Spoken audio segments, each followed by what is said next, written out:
there is nothing special about this Real Madrid team this season. As a collective, as a team in general, if you are going to talk about them, there is nothing to talk about. There is nothing special you can point out from them as a collective and as a team. They depend solely on individual players to turn up in games before they actually go ahead to win this. Right now, forget about this Vinicius Junior, Kylian Mbappe team. Right, take them out of this Real Madrid team and ask yourself, what are the remaining players doing? If these guys were to be performing as a team in general, if everyone in this team understood his duties, I don't think it would have been hard for them to even succeed, right? To go ahead and even win trophies, right? You take a good look at them, and there are games you feel like, oh, Real Madrid, they are not doing well, but they are leading. What do they do at the ending part of the game? Go ahead and concede a silly chance, which will lead to a goal. That has been the story. Now, you don't expect me to come and blame Kylian Mbappe and Vinicius Junior if the defenders are not doing their work.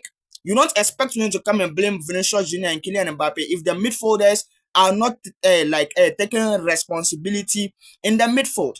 And like I said, take a good look at this Real Madrid team as a collective, and there is nothing special about them, right? And that's a problem, right? There are games, of course, Vinicius Junior will turn up and lead them to the victory. There are games Kylian Mbappe will also do so, right? But at the end of the day, take these guys out. Which player can you boast and say that, oh, he has been consistent to a point in time that he is the main key player of this team? So I think Real Madrid fans should forget about this Kylian Mbappe, Vinicius Junior comparison and all of these blame game, and rather focus on how this team can play as a collective. And forget about this thing.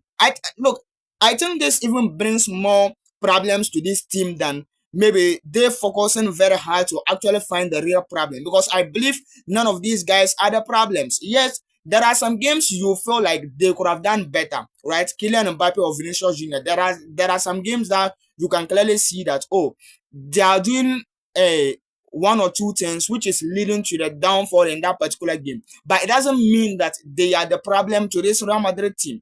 You can choose to spin the story around, but that is not the case. There is more to this Real Madrid team than Kylian Mbappe and Vinicius Junior. Forget about them. Real Madrid needs to perform as a team. The BBC era, that was what they were doing. Everyone in that team knew his responsibility, and they were executing that very well. And that led to the victory of these guys. Now, compare them to this team, and there is nothing as such. Yeah, they'll be doing well. The defense will start to mess up. Then at the end of the day,